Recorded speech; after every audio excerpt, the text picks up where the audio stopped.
O tema da mensagem hoje é um alerta à igreja. Quando eu digo igreja, eu não falo paredes. Quando eu falo igreja, eu falo pessoas que olham para a Bíblia e encontram na Bíblia salvação, a vontade de Deus para a nossa vida e também a revelação de Deus para mim e para você. Quando eu falo igreja, eu falo de pessoas que estão em comunhão com o corpo de Cristo. E a pergunta é, dá para você ler daí? Eram para ser duas perguntas, as duas entraram juntas, mas era para ser uma e outra. Mas vamos lá para a primeira pergunta. O que mais ocupou a sua mente na semana que passou? Não me responda. O que foi que você mais pensou? O que é que mais ocupou sua mente na semana que passou? Nós estamos no primeiro dia da semana, de uma nova semana. Isso é de fundamental importância para a sua vida. Talvez você não dê muita importância à sua resposta, mas essa resposta, ela vai ser profundamente importante para você. Olha só, o que foi que você mais pensou na semana que passou? A semana que passou implica domingo passado, segunda, terça, quarta, quinta, sexta e até sábado. O que foi que nesses dias mais permeou a sua mente? O que foi que o seu coração mais desejou? O que foi que você mais parou e ficou fixo naquilo ali? O que foi? O que foi que você pensou mais na semana toda? O que foi que ocupou a tua mente a maior parte desse tempo? Você teve 7 dias, cada dia com 24 horas. Se você multiplicar 24 vezes 7, alguém pode me ajudar nessa conta? Estou dizendo que vocês estão pesados e mais cansados. 24 horas vezes 7 dias. 100 e... O pessoal que está fazendo, vai se preparar para o vestibular, tem que estar com isso na mente. Eu não, já estou quase 50, mas o pessoal que está com 17, 18, tinha que ser na ponta da língua. Tabuada de 9, minha mãe era assim, tabuada, vamos lá. Era peiburro, um erro, uma lapada. No instante eu aprendi tabuada, mas agora, 50 anos, quase, o Elmer está mais próximo do que eu, a coisa vai ficando menos interessante. Mas aí, 24 vezes 7 dá quanto? 168 horas, é? É isso mesmo? Ou eu estou enganado? Nessas 168 horas passadas, o que foi que você pensou mais? Onde foi que sua mente esteve? Onde esteve o seu coração? Talvez você tenha pensado muito na sua família. Talvez você tenha pensado muito no seu trabalho. Talvez você tenha pensado como vai ser meu amanhã. Talvez você tenha pensado em tantas coisas. Talvez você nem pensou no seu esposo. Talvez você... E a segunda pergunta é, e hoje, um domingo de Páscoa, o que foi que nesse dia, tirando aqueles 7, você vai deixar 6 e hoje, vamos resumir para hoje. Hoje, o que foi que você mais pensou? O que foi que mais esteve na sua mente hoje? O que foi que você mais buscou hoje? Ou o que foi que mais alegrou o seu coração hoje? Isso é importante, essas duas respostas são muito importantes. Você não precisa me responder, mas você pensou? Ah, pastor, eu pensei talvez em coisas bobas. Tudo bem, eu só quero saber que você, eu só quero dizer para você que você precisa pensar sobre aquilo que você pensou. De repente eu tinha um jogo para fazer e aí eu fiquei anelante aquele jogo chegasse, fui lá, joguei e voltei. Tudo bem, Deus nos deu a mente para nós pensarmos. Talvez no encontro que eu ia ter com meu namorado, no encontro que eu pensei muito em alguma coisa que... Então vamos começar. Você sabe para que a igreja existe? Todos que estão aqui já são idosos em igreja. Você sabe para que você existe? Olhe, você vê hoje em dia muitas igrejas lotadas de pessoas. Igrejas bonitas, suntuosas, cada igreja realmente lindas. Eu espero que um dia a nossa fique assim, linda. Você como igreja existe para quê? Isso é muito importante você pensar. Eu existo para quê? Uma coisa. A Bíblia diz que nós existimos unicamente para a glória de Deus. Você sabe disso? Você sabe disso? Você existe para a glória de Deus. Segundo lugar, em que eu devo mais pensar? O que deve ser a minha essência? O que deve ser aquilo que motiva a minha vida? Você já parou para pensar? O que deve ser aquilo que permeia a minha mente? O que deve ser aquilo que me traz alegria de viver? O que deve ser aquilo que me traz prazer para a vida? Qual é a minha expectativa? Vou dar um exemplo para você. Imagina aí se amanhã ou terça-feira nós disséssemos assim: Brian, você vai ganhar uma passagem para Nova York. Junto com essa passagem, você vai ganhar $10.000 E junto com esses 10 mil dólares você vai ganhar 5 dias ou 6 em um hotel. Você vai passar 6 dias lá, tudo custeado, com 10 mil dólares a mais. Inclusive, quando você chegar lá, vai ter uma pessoa disponível para te mostrar Nova York. Como é que Baré estaria hoje? Ele não ia acreditar em primeiro lugar. Em segundo lugar, ele receberia passagem, os 10 mil dólares, o documento dizendo que ele tinha 6 dias lá no hotel.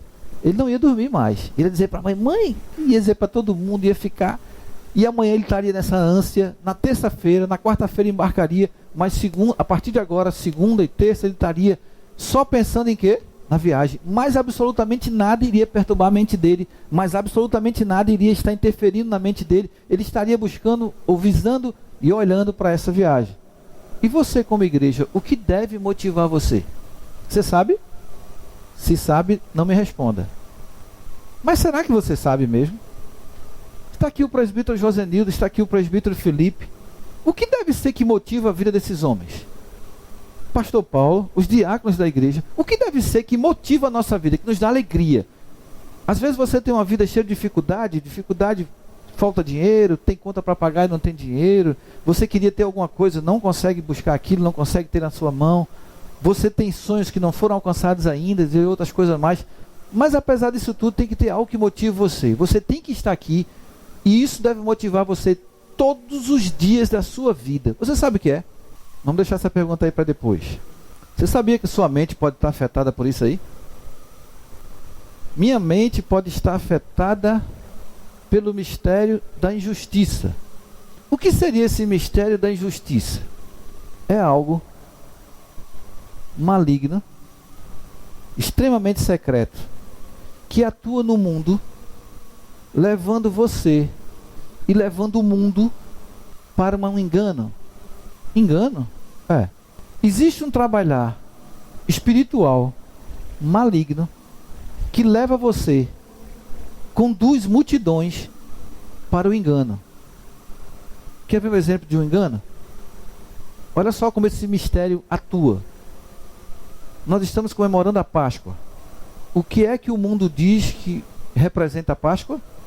Ovo de Páscoa e coelho. O mundo hoje diz para todo mundo que a Páscoa ela é ovo de Páscoa e coelho. O que é o Natal? Todo mundo diz que é o quê? Papai Noel, velhinho, barrigudo, gordo, vestido de vermelho e branco, sentado numa rena distribuindo presente. O mundo diz para você que o homem é bom. O homem é bom.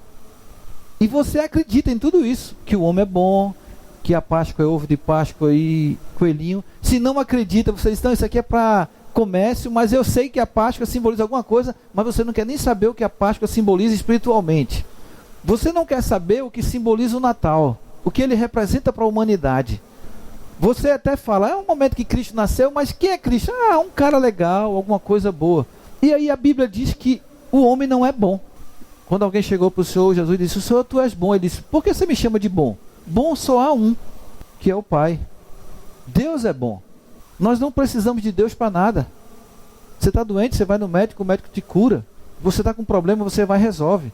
Você tem alguma dificuldade, não precisa orar não. Nós vamos tentar ajudar você de alguma forma. Você pode resolver. O mundo diz que não precisamos de Deus. O mundo diz que nós não precisamos estar diante dele. E nós acreditamos. E nós estamos vivendo essa realidade. O mundo trabalha sistematicamente para você não olhar para a verdade de Deus que está muito declarada nas coisas. Olha só o que é que diz Isaías. Por favor, abra a sua Bíblia. Olha só o que diz Isaías. Capítulo de número 64.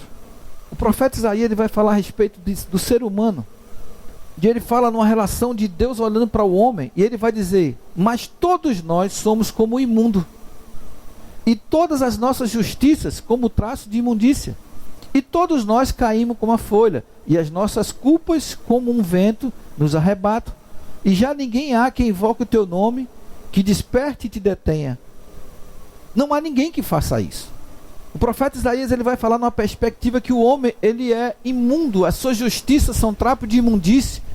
Paulo, quando vai falar a respeito da salvação, ele diz assim, eu sei que o Senhor Jesus veio ao mundo para salvar o mundo, resgatar os pecadores, dos quais eu, Paulo, sou o pior pecador.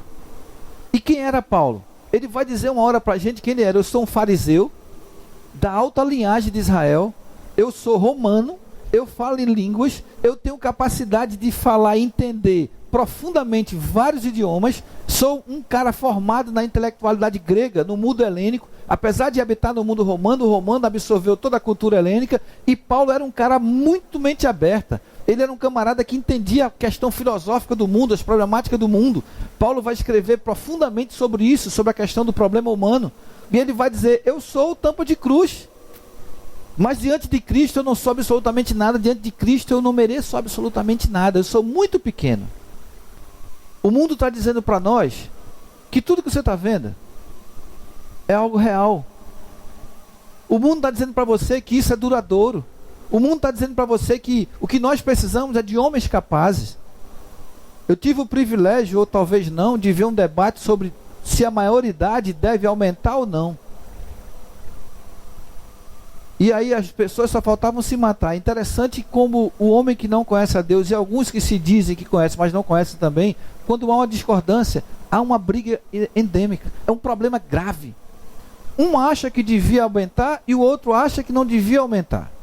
E um diz que se aumentar não adianta nada, se baixar não adianta nada, porque o problema é esse, aquele outro. O que é que você diz? O problema é esse, né? A questão social que vem lá do berço, jamais deveria aumentar. E tem gente já formando grupos para uma batalha terrível.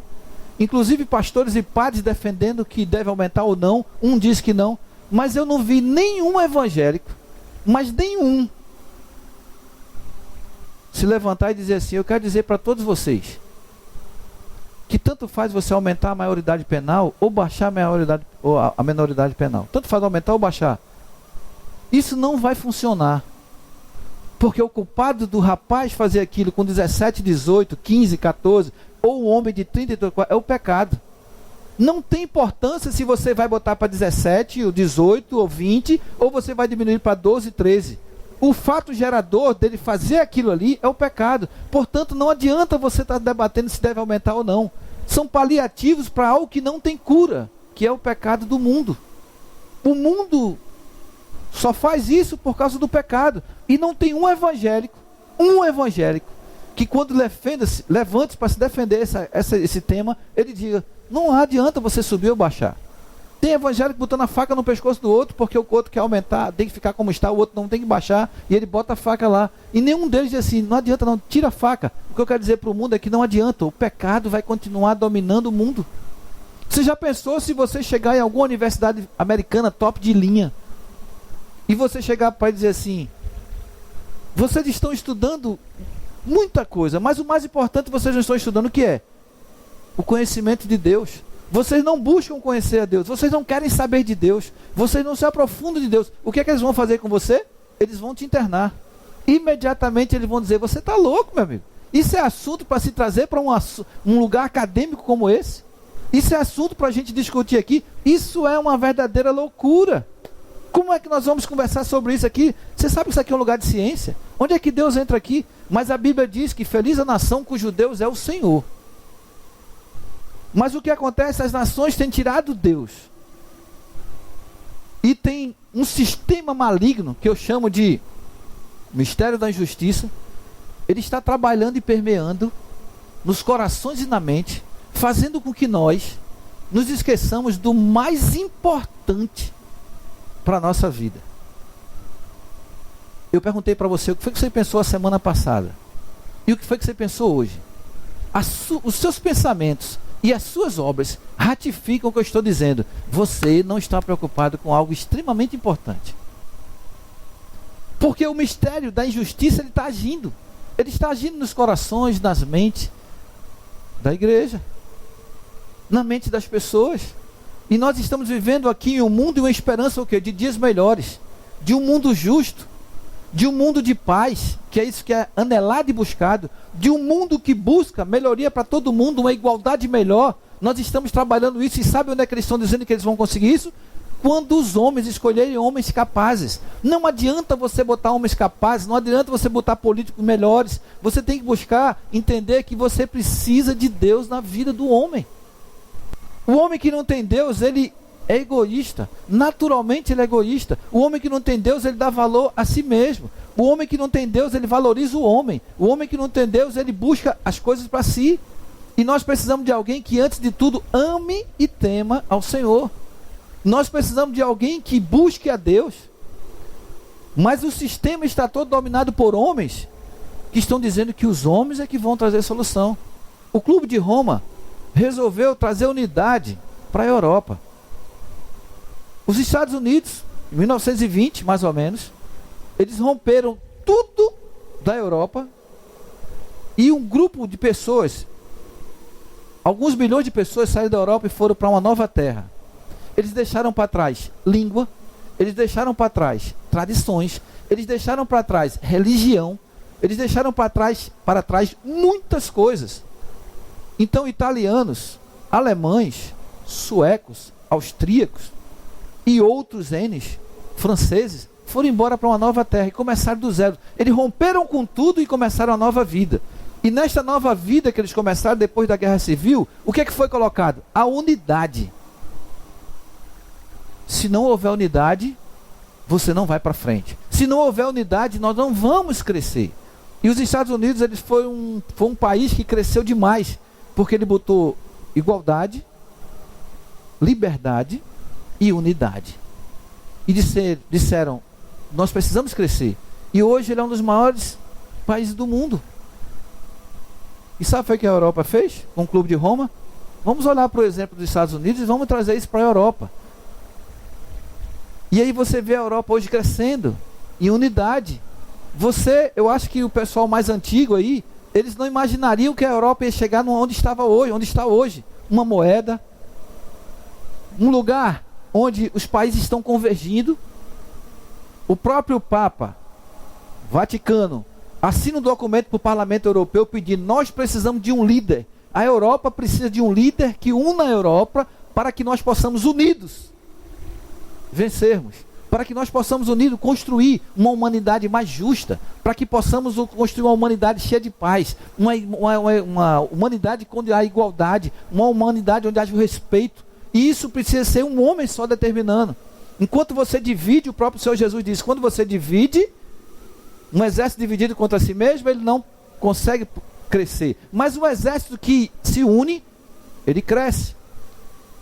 E essa unidade, ela tem levado o mundo para uma outra perspectiva.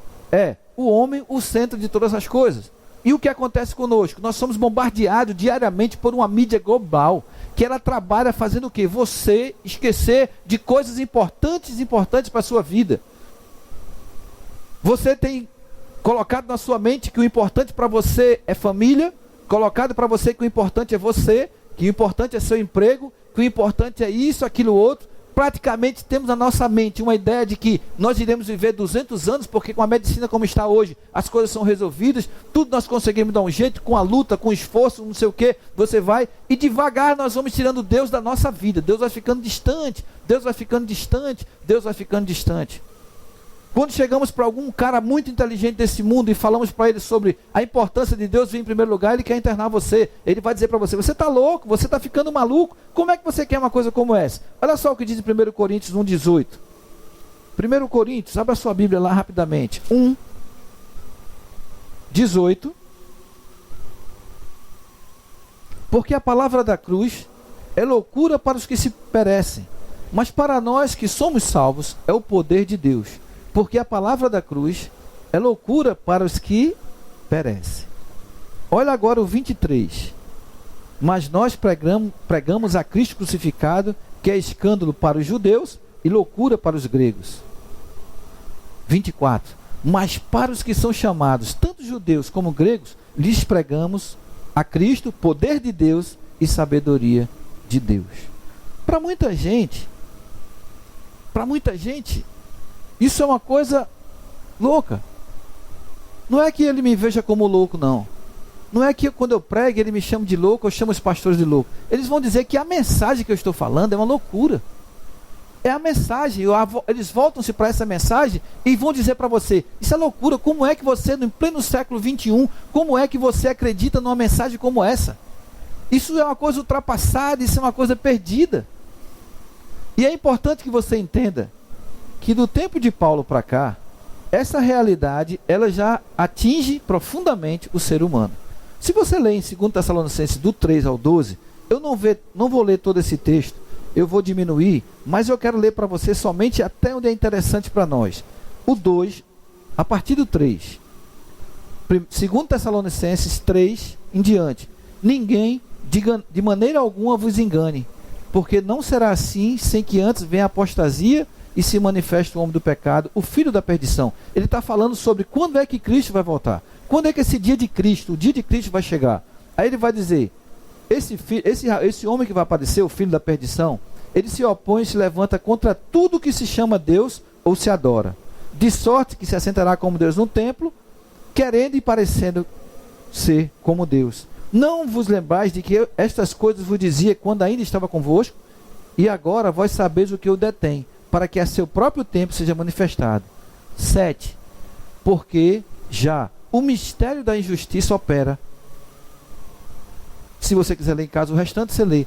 A Bíblia está dizendo para você que a partir de agora o mistério da injustiça opera.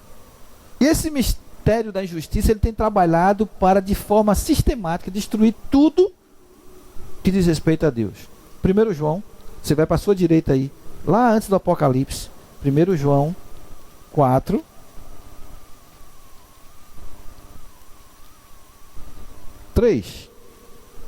E todo espírito que não confessa que Jesus Cristo veio em carne não é de Deus, mas este é o espírito do anticristo, do qual já ouviste que há de vir. Aí o que ele vai dizer agora? E eis que já está no mundo. O espírito do anticristo trabalha associado ao mistério da injustiça para fazer você acreditar nas ilusões que o mundo tem colocado para você.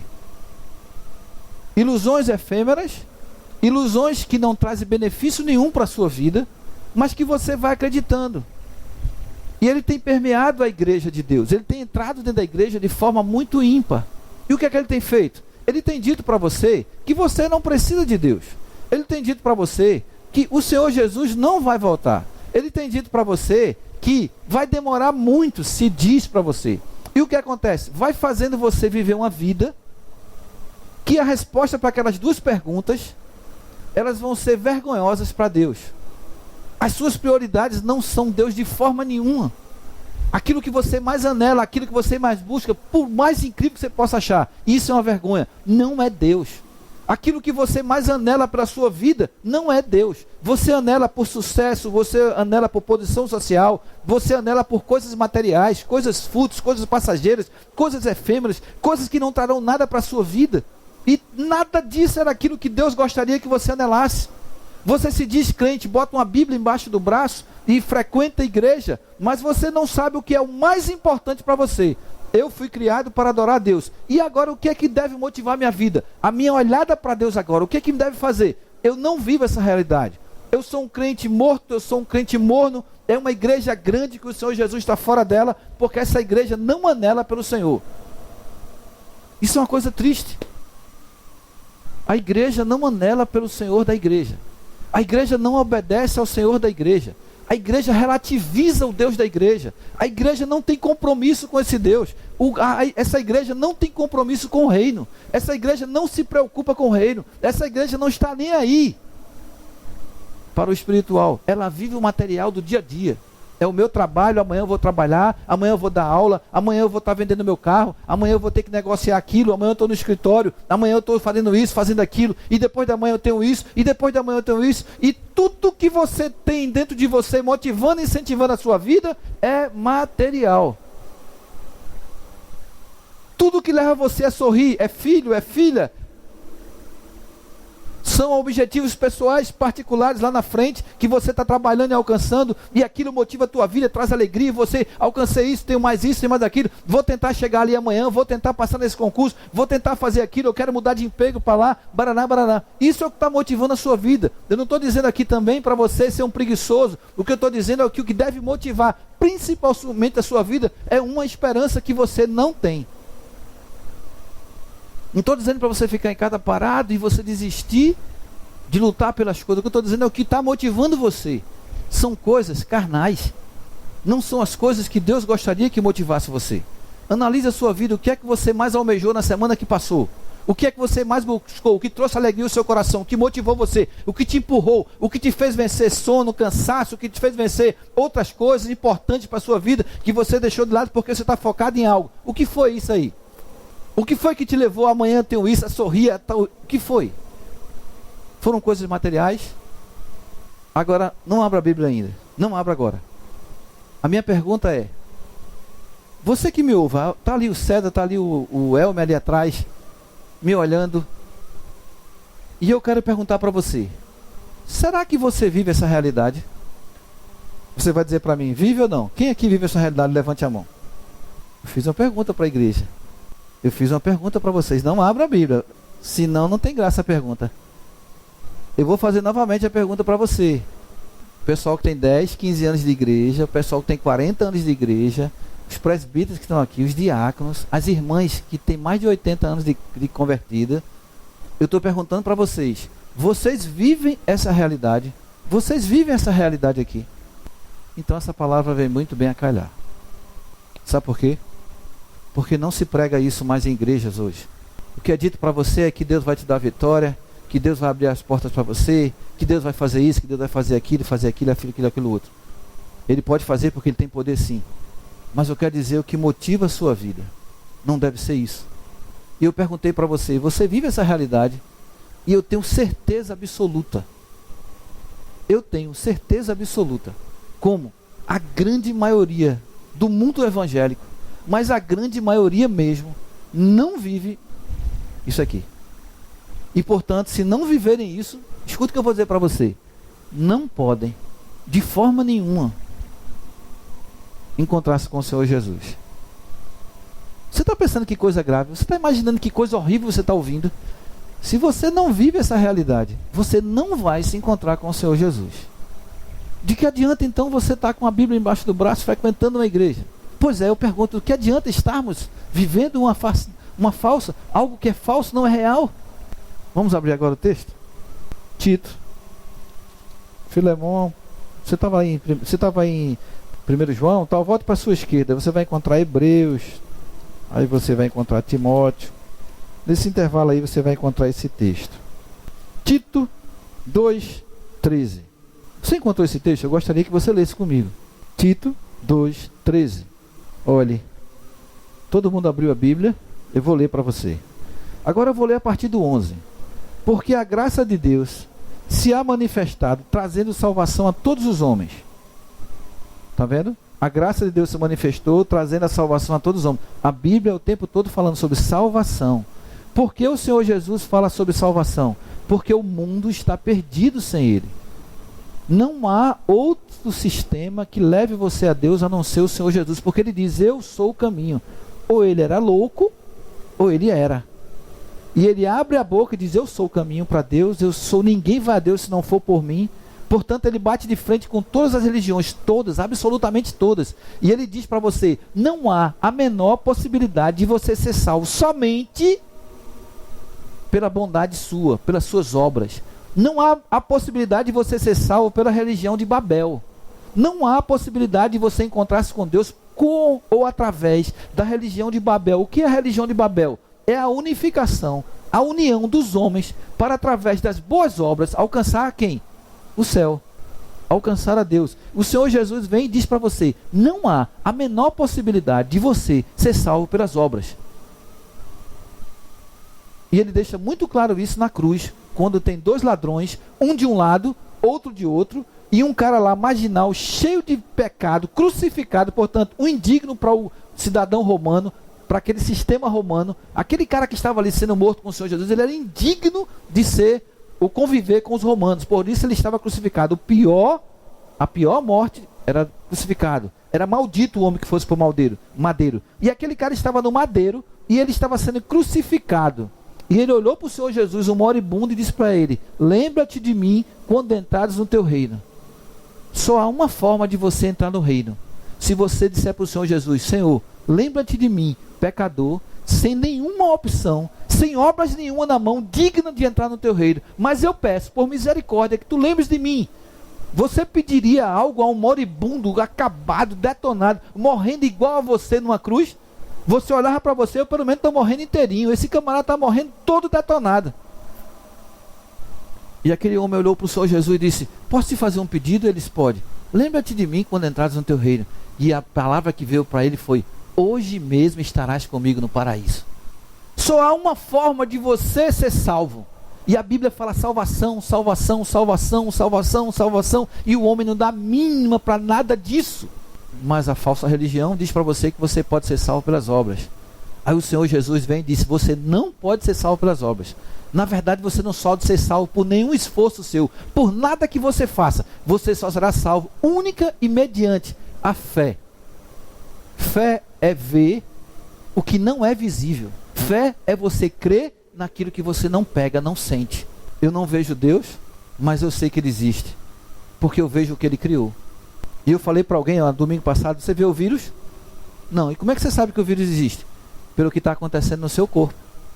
Pelas reações que estão acontecendo no seu corpo, vai dizer: eu estou com vírus tal, eu estou com vírus tal. Porque os sintomas daquele vírus se refletem na vida daquele ser humano, daquela pessoa. E você é diagnosticado com aquela doença, porque é aquele vírus. E quando a Bíblia diz que tudo que você precisa conhecer de Deus na perspectiva racional e humana, tudo que você precisa conhecer dele já está revelado em tudo que foi criado. O seu eterno poder, a sua divindade. E aí quando você olha para um calango, você vê naquele calango que todo mundo chuta, quer matá-lo, uma maravilha de uma engenharia que foi arquitetada e produzida naquele serzinho. E aí quando olha para você, uma coisa maravilhosa. Quando olha para a gestação, como ocorre a fecundação, o que é feito, o que ocorre. Por exemplo, Juliano e Felipe tiveram Sara, Lília e Irã tiveram João Pedro, e assim Djalmi com Raíssa, e os demais tiveram alguns filhos. E aí se você parar para estudar o que aconteceu, desde o primeiro momento, olhe, desde o primeiro momento até o 5º dia de vida, se você estudar isso profundamente, você vai ver que foi a maior maravilha da natureza. Agora, se você imaginar o que aconteceu antes desses dias, dos momentos que você teve o seu relacionamento, até o menino chegar, o útero que se preparou, o óvulo que se preparou, tudo que foi preparado, um data certo, uma coisa maravilhosa. Por isso que Davi diz assim: de forma assombrosa eu fui o quê? Formado. E ele não tinha conhecimento do que nós temos hoje. Quando nós olhamos para isso, nisso tudo está o carimbo de Deus. Existe um ser criador. Você olha para esse relógio que você está com ele no braço, uma máquina que trabalha perfeitamente, ou para outra coisa aí, e você não chega para mim e crê que aquilo foi obra do acaso. Aquilo foi um dedinho que estalou e foi criado. E por que você acha que você, um ser humano profundamente inteligente, na coisa subjetiva, uma máquina funcionando perfeitamente bem, coração, pulmão, tudo funcionando para o bem do seu corpo, e aí você diz que você foi obra do acaso, alguma coisa fez assim, e você saiu de uma ameba e passou? Você é muito medíocre se acredita numa coisa dessa. Eu tinha vontade de encontrar aqueles caras cabeça de tampa, que creem numa coisa que eu digo: meu Deus, como você é medíocre, rapaz, você estudou tanto para crer, você saiu de um nada para o nada, como é que pode uma coisa dessa? É impressionante, o teu conhecimento todinho pode botar no saco e jogar fora. Por quê? Porque eu perguntei para você se você acredita que esse relógio surgiu do nada, e você disse para mim: com certeza não. E por que você acha que eu saí do nada? Você é uma coisa maluca, como esses homens veem, por isso que Deus os chama de maluca. A sabedoria do homem para Deus é maluca, porque o cara olha tanta coisa e o básico ele não consegue ver. E eu pergunto para você, Tito 2,13, pergunta para você, aguardando. 2, ensinando-nos que, renunciando à impiedade e às concupiscências mundanas, vivamos neste presente século sóbria, justa, piamente. Agora o que é que vem? Viva hoje. Isso aqui quem está dizendo para a gente é o Tito. É uma carta de Paulo a Tito. E ele diz: Tito, viva o presente século. Aguardando o quê? É o que a igreja hoje não mais aguarda. Se você aguardar esse texto aqui, a sua resposta para as duas perguntas que eu disse foi: eu vivi todos esses dias motivado pela volta do Senhor Jesus. Portanto, o seu dia será diferente. Se você aplicou esse texto à sua vida prática, algo que é loucura para o ser humano, se você aplica isso aqui, você vai responder para mim: pastor, eu trabalhei, eu namorei, eu comi, eu dormi, eu fiz muitas coisas, mas nada disso superou a minha expectativa da volta do Senhor Jesus para vir me buscar? Você conhece alguém? Seja sincero, em nome do Senhor Jesus. Você conhece alguém que vive com essa perspectiva? Você conhece alguém, sinceramente? Me diga aí. Você conhece? Quando você olha para sua esposa, você vê sua esposa com essa perspectiva. Quando você olha para os seus filhos, você vê os seus filhos com essa perspectiva. Você vê o seu marido. Você vê alguém da igreja ao seu lado, ou de outras igrejas, alguém vivendo o seu dia de hoje, na expectativa que o Senhor Jesus pode voltar a qualquer momento. Eu duvido. Você vai encontrar talvez pouquíssimas pessoas que vivem essa realidade, mas a maioria da igreja não vive mais essa realidade. Isso é um absurdo e isso entristece profundamente o coração de Deus. Ninguém mais vive esta ordem aqui, ninguém, aguardando a bem-aventurada esperança e o aparecimento da glória do grande Deus e nosso Senhor Jesus Cristo. Pare um pouquinho agora que eu vou continuar, mas eu quero que você pare.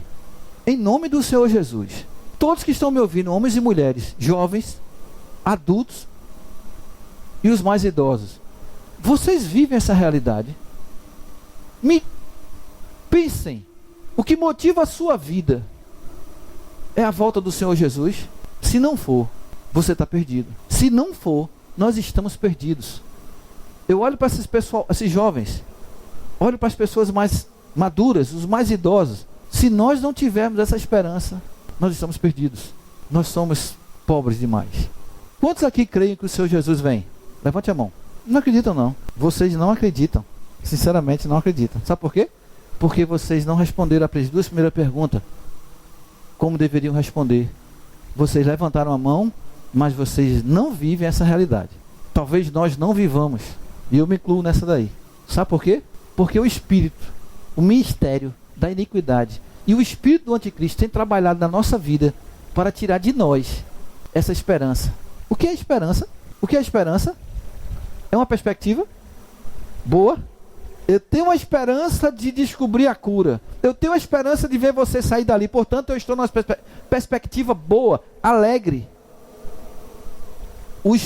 O mistério da iniquidade e o espírito do anticristo quer que você creia que Cristo vem, mas que você não viva esta crença.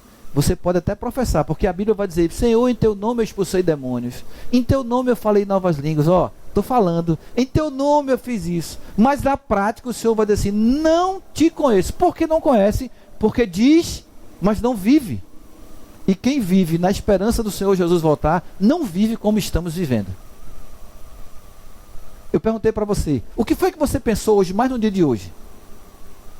Eu duvido que você tenha pensado, que nós tenhamos pensado na volta do Senhor Jesus. Eu duvido.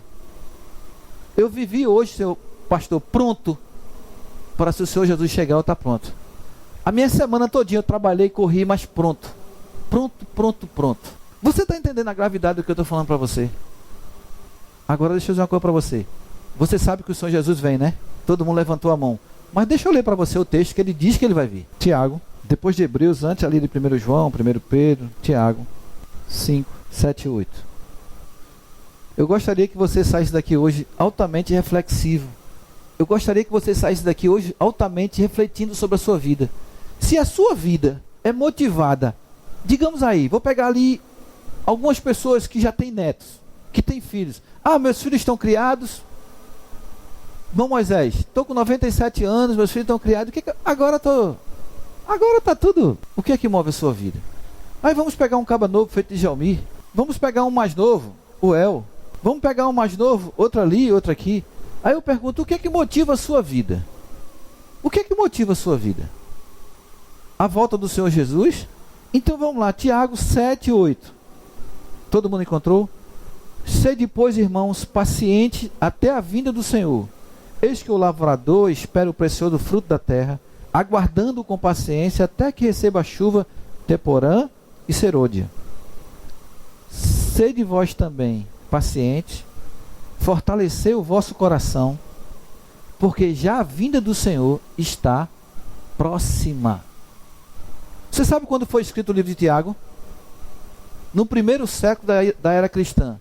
Você viu o que foi que o Espírito Santo, através de Tiago, disse?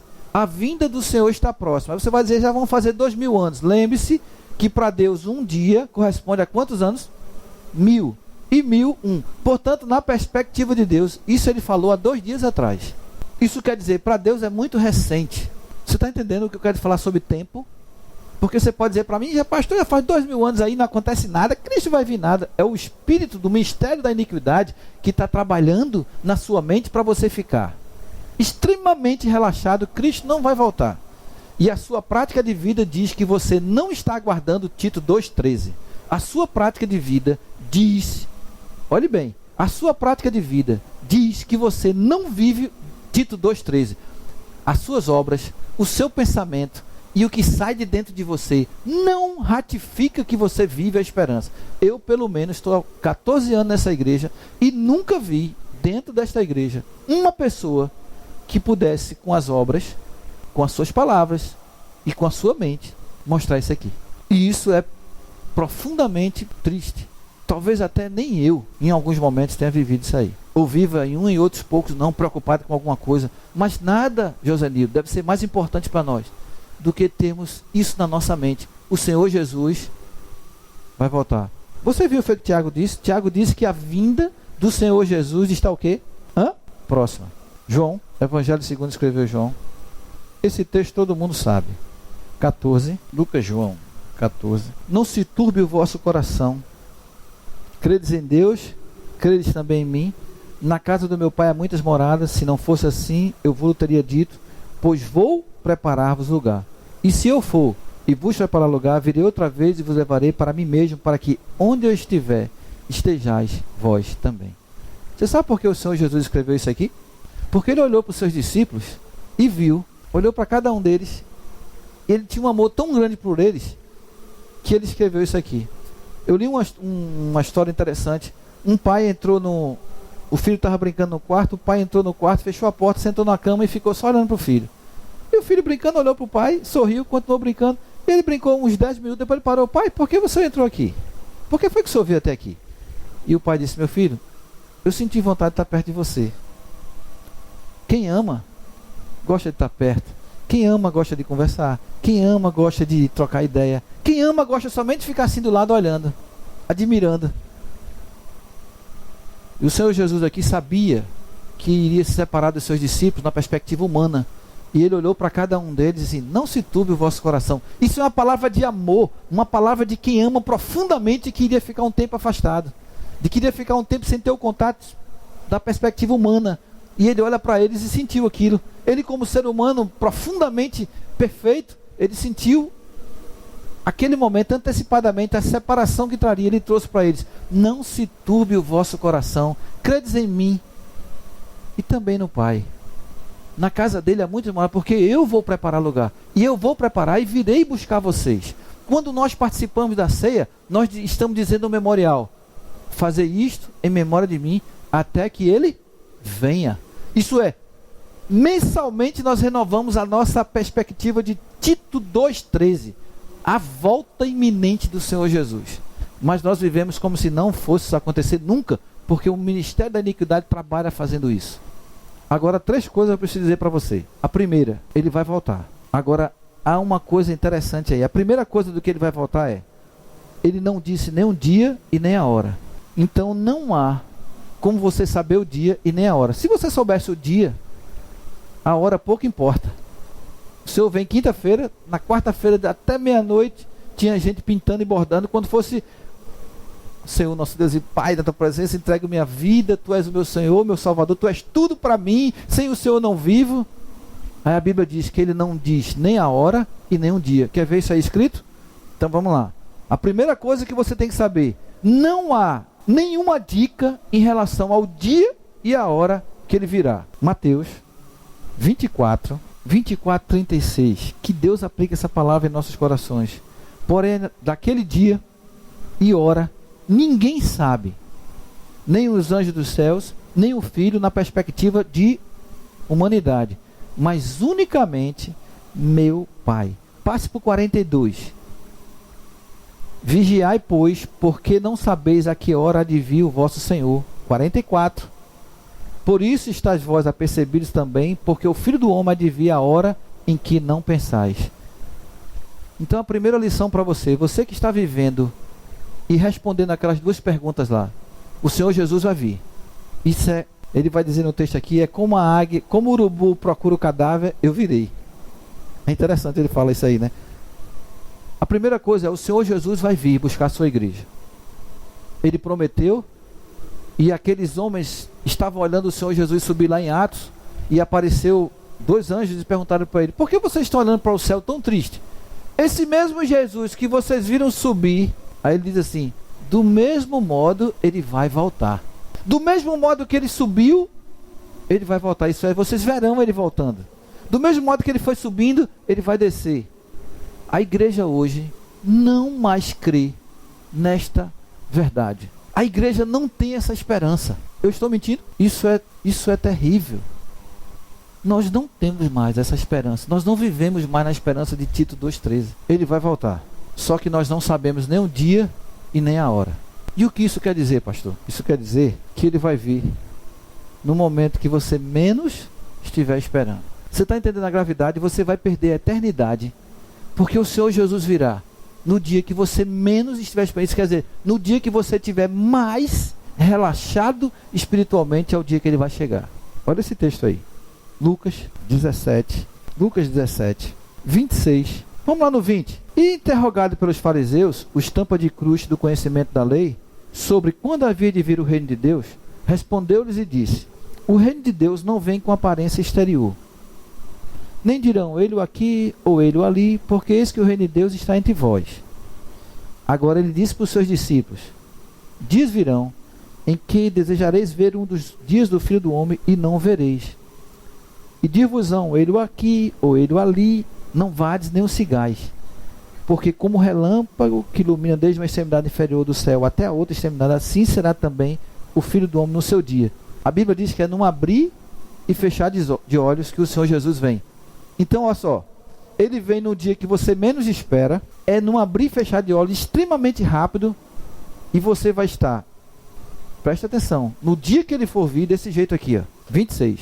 E como aconteceu nos dias de Noé, assim será também nos dias do Filho do Homem. Comiam, bebiam, casavam e davam-se em casamentos, até o dia que Noé entrou na arca e veio o dilúvio e consumiu a todos. Como também da mesma maneira aconteceu nos dias de Ló. Comiam, novamente a mesma coisa, comiam, bebiam, compravam, vendiam, plantavam e edificavam. Mas no dia que Ló saiu de Sodoma, choveu do céu fogo e enxofre, consumindo a todos. Assim será no dia que o Filho do Homem se há de manifestar. Meus irmãos, como está o seu dia? O seu dia deve estar exatamente como o meu cabelo lê. Você come, bebe, vai para o trabalho, volta, vai para o casamento, vai para a festa, se esforça para cá. O seu dia está assim? Pois é. É aí que está o perigo. Você vai observar que ele vai dizer que ninguém dava a mínima para a mensagem de Noé. Ninguém deu a mínima para a mensagem de Noé. Até o dia que Noé entrou na arca e começou a chover. Ninguém deu a mínima para a mensagem de Ló. Saiam da cidade, meus genros, meu povo, saiam dessa cidade, porque os anjos vão destruir. Para dizer besteira. Nós temos dinheiro, somos ricos. É bom demais viver. Você olha para o mundo é uma maravilha. Você tem um carrão, sentar naquele carro, dirigir por esse mundo. A pecaminosidade desse mundo é uma coisa fantástica. As coisas que o mundo tem é demais. Isso aqui é eterno, isso aqui é o céu. Quando o Senhor Jesus voltar, muitos vão ficar, porque muitos vão estar comendo, bebendo, levando uma vida normal. E Deus não te quer vivendo uma vida normal. Você observou que nos dois as pessoas viviam normalmente? Como? Comendo, bebendo, Mas o que acontecia com Noé? Ele ouviu uma mensagem, e quando ele ouviu essa mensagem, ele creu nessa mensagem. Esta mensagem mudou a vida dele. Ele vivia aguardando o dilúvio. Ele trabalhava porque sabia que o dilúvio ia acontecer. Isso é, ele começou a construir a arca. Ele começou a quebrar madeira, cortar, carregar. Você está ouvindo a mensagem que o Senhor Jesus vem, que Ele é Salvador do mundo, que você está perdido sem Ele. E o que é que você está fazendo? Você não tem trabalhado para Ele, você não tem feito nada, você não tem buscado santidade, você não tem orado mais, você não tem lido a Bíblia, você cada dia mais se afasta dele.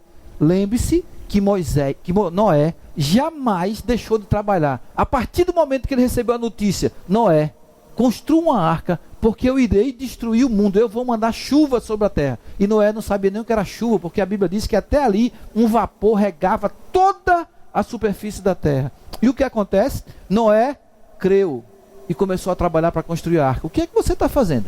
Você está construindo a sua arca? Ou você está se preparando para estar na arca? Numa perspectiva, a arca nossa é o Senhor Jesus. Eu estou perguntando, você está trabalhando para entrar nessa arca, para que ela possa ser o seu abrigo? Sabe qual é a resposta? Pasmem, ninguém está trabalhando. Quando Ló ouviu a mensagem de que iria descer fogo do céu e destruir Sodoma e Gomorra, Ló não parou mais de falar. Então, os dois exemplos que eu quero dizer para você: trabalho. Segundo, proclame a notícia de Deus. O Senhor Jesus vai voltar e o mundo vai se perder. Agora eu pergunto para você: você tem feito essas duas coisas? O Espírito Santo de Deus tem tocado no seu coração para você trabalhar para Deus? O Espírito Santo tem tocado no seu coração para você proclamar a mensagem de Deus? Ou você tem sido uma pessoa calada, uma pessoa apática, uma pessoa aniquilada, porque o mundo calou você, porque a sua essência é mundana, sua busca é por coisas materiais, suas coisas são por coisas efêmeras, que não constrói, que não levantam, que não levam para o reino de Deus? Você tem falado de Deus para as pessoas? Também não.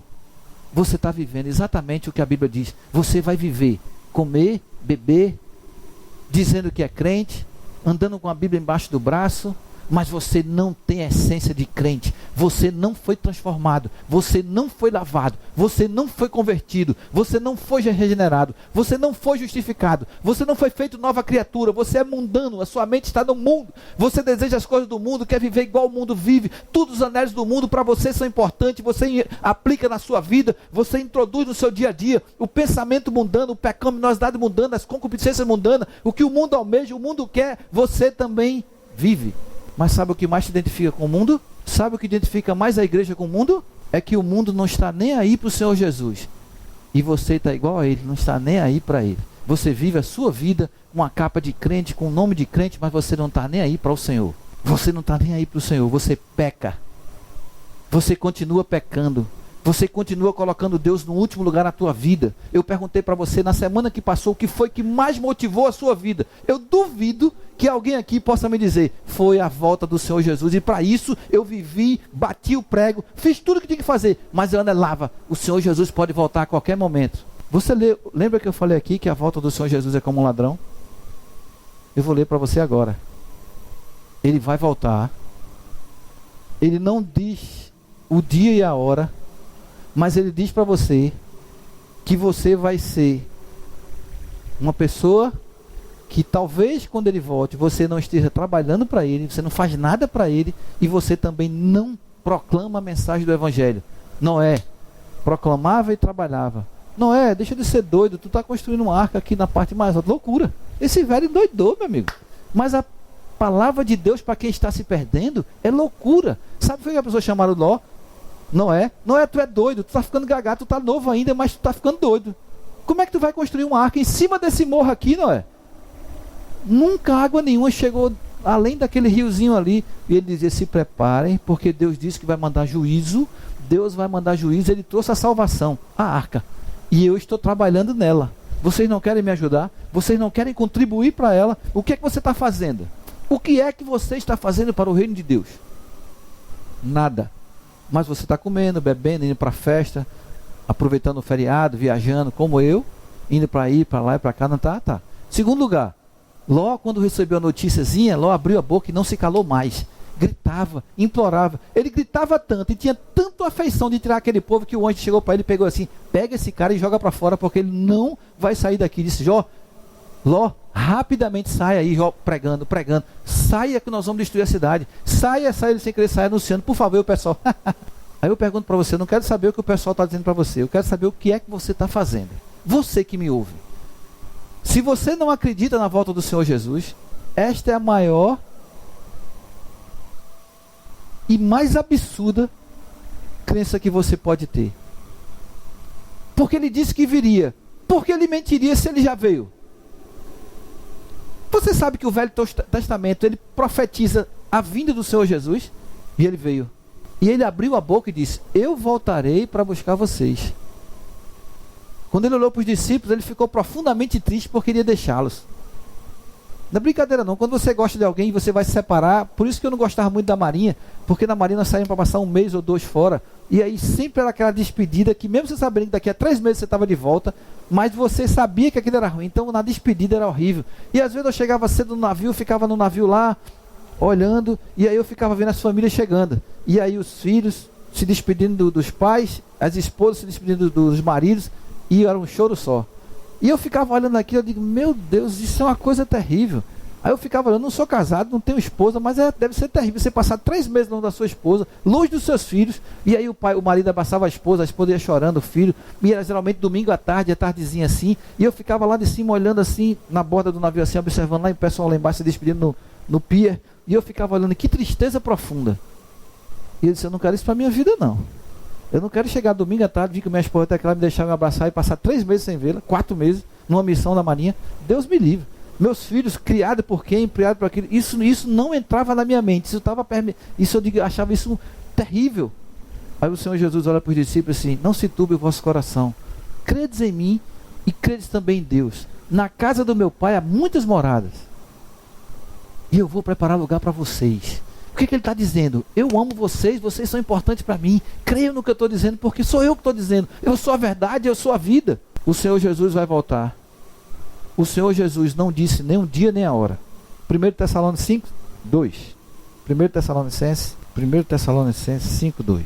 Porque vós mesmos sabeis muito bem que o dia do Senhor virá como ladrão de noite. Vai ser rápido, surpresa, não sabemos nem um dia nem a hora. E ele vai pegar muita gente. Porque muita gente vai estar, no dia que ele vier, sem trabalho para ele e sem proclamação do que ele mandou proclamar.